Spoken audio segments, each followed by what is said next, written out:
La persona que cubría su cuerpo con una armadura levantó su espada frente a una joven y una niña. Pareciera que arrebatarles la vida de un solo golpe fue un acto de misericordia. Al elevarse, la espada reflejó la luz del sol y resplandeció brillantemente. La jovencita cerró sus ojos. Su expresión de morderse el labio inferior no era para nada el aspecto que deseaba tener, pero no pudo evitarlo, y no le quedó sino que aceptarlo. Si tuviera algún poder, derribaría a quien tenía enfrente y escaparía. Pero la jovencita no tenía poder alguno, así que solo había un final posible: moriría ahí. La espada descendió, pero el dolor no llegó. Abrió sus párpados, otrora fuertemente cerrados, y lo primero que entró en su mundo fue la espada que había descendido, pero estaba detenida. Después vio a su portador. El caballero había detenido sus movimientos como si estuviera congelado, y dirigía su atención hacia un costado de la jovencita. La postura del caballero, completamente indefensa, encarnaba a la perfección la sorpresa que embargaba su interior. Como si la mirada del caballero la arrastrara, la jovencita giró su rostro en la misma dirección, y entonces vio desesperanza. Había oscuridad. Era delgada y de un negro azabache, pero parecía no tener final sin importar hacia dónde viera. Tenía forma de una elipse delgada, como si le hubieran cortado la mitad inferior y el resto saliera a la superficie. Además de ser misteriosa, la escena le hacía sentir una inquietud tremenda e indescriptible.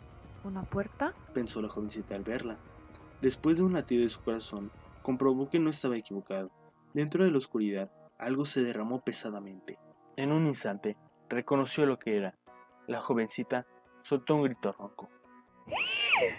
Era un ser que ningún humano tenía oportunidad de derrotar. Su cabeza era un cráneo blanqueado, con llamas rojas y turbias en sus dos zonas oculares vacías. Su mirada se dirigió hacia la jovencita como si viera fríamente a su presa. En sus manos de huesos sin carne y piel, sublimes y terribles, sostenía un báculo que parecía concentrar toda la belleza del mundo. Era, por así decirlo, como si la muerte vistiera con una capa negra con finos adornos y llegara del inframundo trayendo la oscuridad. El aire se congeló en un instante.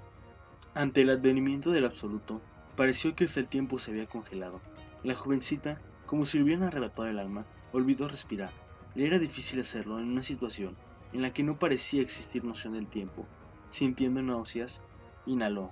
La jovencita pensó que un enviado del otro mundo había aparecido para llevársela, pero de inmediato sintió algo raro. Los caballeros que estaban atrás habían dejado de moverse. Sin saber de dónde provenía, escuchó una exhalación que no podía llamarse grito. Parecía como si hubiera salido de ella misma, de la otra niña cuyo cuerpo se estremecía, o de los soldados que estaban al frente con sus espadas. Extendió lentamente los dedos, de los cuales la carne había caído dejando solamente hueso.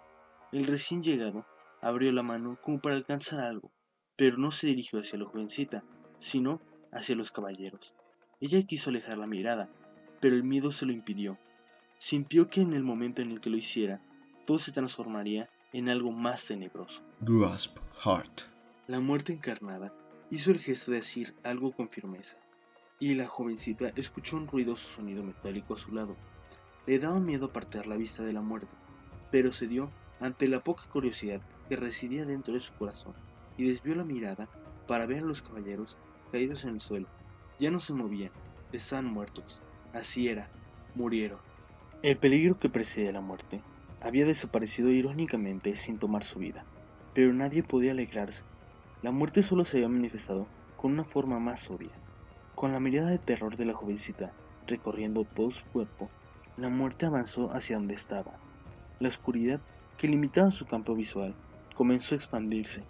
La chica tuvo la impresión de que la engulliría por completo y abrazó fuertemente a la niña pequeña. En ninguna parte de su mente estaba la idea de escapar. Si su oponente fuera humano, existiría la ligera esperanza de lograrlo. El ser que estaba frente a ella destrozaba con facilidad cualquier rastro de optimismo.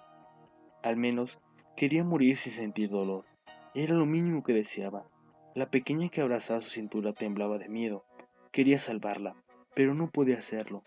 Solo podía disculparse por su poca fuerza y desear que no se sintiera sola a donde sea que ambas se dirigieran. Y entonces...